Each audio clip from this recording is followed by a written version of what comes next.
If you've ever stood over your baby's crib at 2 a.m., watching them finally sleep after an hour of trying, and then the moment you put them down, they wake up, this video is for you. Because what I'm about to share isn't about whether you should co-sleep or not. That's a conversation for you and your pediatrician. This is about something more fundamental than that. This is about why your baby falls apart the second you put them down, and why that response, as exhausting as it is, makes complete biological sense. Let's start at the beginning. Your baby was born too early. Not in the clinical sense, but compared to almost every other mammal on the planet, human babies arrive neurologically unfinished. A foal can walk within hours of birth. A seal pup can navigate the ocean within days. Your baby can't even hold their own head up. The reason for this is our brains. Human brains are so large, and the birth canal is so narrow, that evolution had to make a trade-off. Babies had to be born earlier in their development than other species before the brain gets too big to exit safely, which means that everything a baby animal normally finishes developing inside the womb.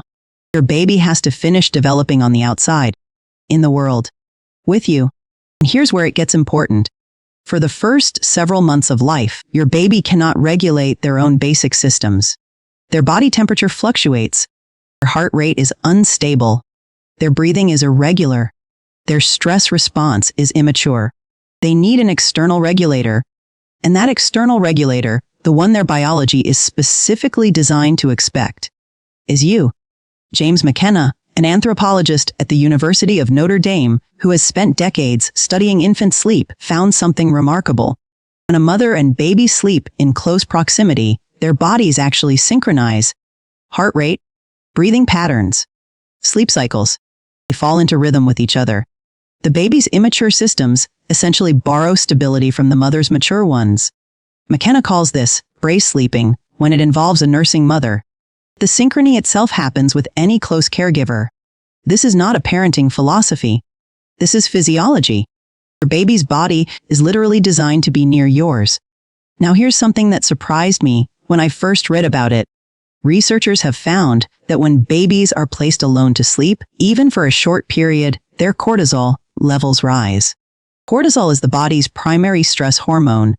In small doses, it's fine, but in a baby whose stress regulation system is still being built, elevated cortisol isn't neutral. A study published in the journal Early Human Development found that babies who experienced separation from caregivers during sleep showed measurable physiological stress responses. Not crying necessarily, not obvious distress, just a body working harder than it should have to. The researchers described it as a hidden stressor, one that the baby doesn't signal loudly, so parents often don't know it's happening. And this is where I want to be very careful about something. Because this is not me telling you that putting your baby in a crib is harmful.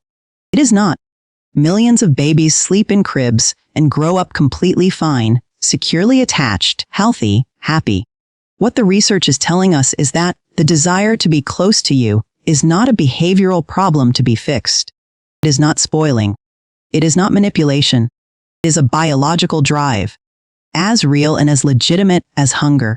Your baby is not waking up to torture you. They are waking up because their nervous system is checking, are you still there? And when they can sense that you are, they settle. When they can't, they escalate. Because to an infant's ancient, pre-verbal brain, separation from a caregiver is not an inconvenience. It's a threat. Now let's talk about what this actually means for you, practically. Because your baby needs to be close to you is not the same as you must share a bed. The AAP recommends room sharing, having your baby sleep in the same room as you, in their own safe sleep space, for at least the first 6 months. And the research behind that recommendation aligns with everything we've talked about.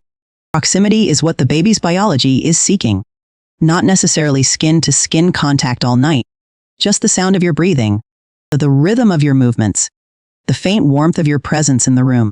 For many families, a sidecar bassinet, a bedside sleeper that attaches directly to your mattress, threads the needle beautifully.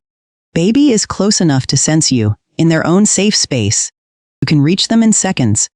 Everyone gets a little more sleep. Not every family can do that. Not every baby responds to it the same way. And there are families who choose a different setup entirely and make it work. The point isn't the specific arrangement. The point is understanding what's driving your baby's behavior. Because when you know that, your baby isn't waking out of habit or manipulation. When you know that, they are waking because their body is doing exactly what evolved to do. It changes the way you respond. It changes the way you feel about those 2 a.m. wake-ups. Maybe not easier, but different. There's one more thing I want to leave you with.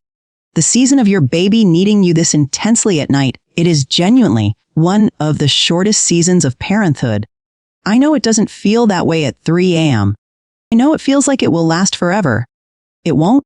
The biology that pulls them toward you right now is the same biology that eventually allows them to feel safe enough to move away. Secure attachment, which is built in these early months of responding to your baby's needs, is actually what produces independent children later on, not the other way around. So if you're exhausted and doing whatever it takes to get through the night, you're not creating bad habits. You're building a foundation. Follow this channel if you want to keep understanding what's actually going on in your baby's world. Every week we take the science that exists, the real research, not the parenting myths, and make it something you can actually use. We'll see you in the next one.